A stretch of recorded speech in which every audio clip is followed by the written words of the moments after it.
শীতের ছুটিতে আপনার একটি সুন্দর ভ্রমণ হতে পারে চায়ের রাজধানী শ্রীমঙ্গলে। আগেই বলে রাখি, এখানে যেতে বেছে নিন ট্রেন। বাজে রাস্তার কারণে এখানে বাসে বা বাইকে না যাওয়াই ভালো। শ্রীমঙ্গলের প্রবেশমুখেই দেখতে পাবেন সাদা রঙের একটি ভাস্কর্য, যা আপনাকে মুগ্ধ করবে। সবাই এখানে থেমে ছবি তোলে। মূলত এখান থেকেই চা গাছের সৌন্দর্য এবং পাহাড়ের সৌন্দর্য শুরু হয়ে যায়। উঁচু উঁচু পাহাড়ের সর্বত্র শুধু চা গাছ। এ যেন এক ভিন্ন রকম সৌন্দর্য। এখানে যাবার আগে চেষ্টা করবেন হোটেল বুক করে যেতে। আমরা এই ছায়াবিধি হোটেলে ছিলাম। মধ্যবিত্ত হিসেবে এটি ভালো ছিল আমাদের জন্য। সকালবেলা বন্ধুরা মিলে বের হলাম নাস্তা করতে। 9 জনের ভাই ব্রাদারের সবাই খুব চিল মুডে আছে। এখানে খাবারের মান ভালো, দাম হাতের নাগালেই। এরপর সিনজি নিয়ে বের হলাম ঘুরতে। আপনি সারাদিন সিনজি ভাড়া করলে 1500 টাকা নিবে। তারাই আপনাকে সব জায়গা ঘুরিয়ে দেখাবে। আপনি চাইলে চাঁদের গাড়িও নিতে পারেন, তবে ভাড়া একটু বেশি পড়বে। আপনি দামাদামি করে নিবেন। আমরা প্রথমে গেলাম লাউয়াছাড়া জাতীয় উদ্যানে।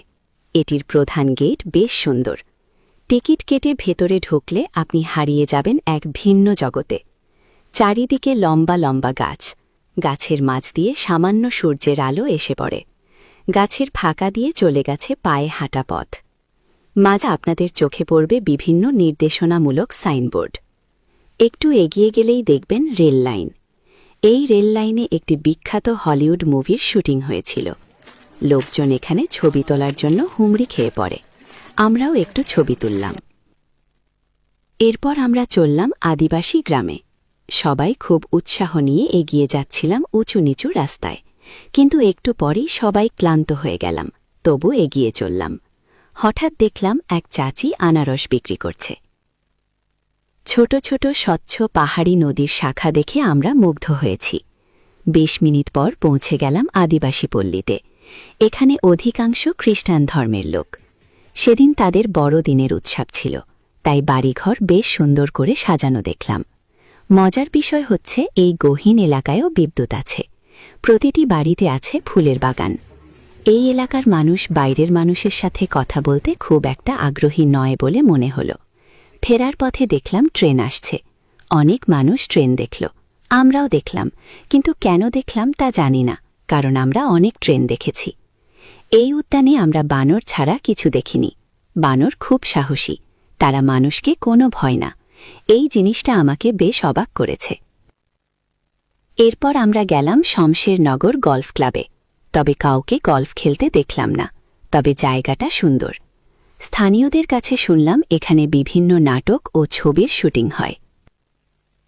এরপর আমরা গ্রামের পথ ধরে যেতে শুরু করলাম মাধবপুর লেকে। সুন্দর একটি প্রবেশপথ আপনাকে মুগ্ধ করবেই। লেকের টলটলে পানি দেখছিলাম। হঠাৎ রানাভাই দৌড় দিল, কারণ তার বিয়ে ঠিক হয়েছে। এদিকে বিয়ে করে বিপদে থাকা প্রকাশ বউ নিয়ে অভিযোগ দিয়েই যাচ্ছে। লেকের চারপাশে উঁচু পাহাড়ের টিলা, সব জায়গায় বড় বড় গাছ। উঁচু টিলা থেকে স্বচ্ছ পানি চোখের শান্তি আনে। ছবির মতো সুন্দর এই মাধবপুর লেক।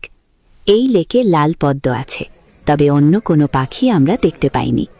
এদিন অনেক পর্যটক ছিল লেকে। সবাই বন্ধুবান্ধব ও পরিবার নিয়ে ঘুরতে এসেছে। টিলার উপরে উঠলে দেখবেন চা পাতা কুচি দিয়ে স্পেশাল ঝালমুড়ি বানানো হচ্ছে। আমরা খেয়েছিলাম, স্বাদ ভালোই। আপনারা অবশ্যই ট্রাই করে দেখবেন, আশা করছি ভালো লাগবে। নিচে নেমে খেলাম পাহাড়ি আনারস। ছোট ছোট আনারস 40 টাকা দাম হলেও বেশ মিষ্টি, তবে কোনো ময়লা লেকের পানিতে ফেলা নিষেধ। এরপর নূরজাহান টি এস্টেটের মাঝ দিয়ে আঁকাবাঁকা পথ দিয়ে আমাদের গাড়ি ছুটে চলছে। আমরা শুধু সবুজের সৌন্দর্য দেখছিলাম। সবকিছু আসলেই অনেক সুন্দর। উল্লেখ্য, এই এলাকার সবচেয়ে বড় চা বাগান। দিন শেষ হয়ে রাত 7টায় পৌঁছালাম মণিপুরি মার্কেটে। এখানে আপনি পরিবারের সবার জন্য সবকিছু পাবেন। সবকিছু স্থানীয়ভাবে তৈরি, তবে দাম একটু বেশি। মেয়েদের জামা, শাড়ি, চাদর, ব্যাগ এবং বিভিন্ন ফ্লেভারের চা পাতা পাবেন এখানে। দিন শেষ করলাম বিখ্যাত আদি নীলকঞ্চের 7 কালারের চা খেয়ে। এই চায়ের সাথে আলাদা আলাদা 7 ফ্লেভারের নির্যাস মেশানো হয়।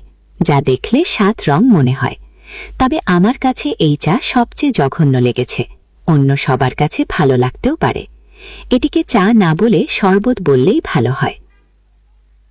হোটেলে যাবার আগে খেলাম বিখ্যাত পানসি রেস্টুরেন্টে। এদের খাবার আসলেই মজার। পরের ভিডিওতে থাকবে আরও ভিন্ন কিছু। অপেক্ষায় থাকুন।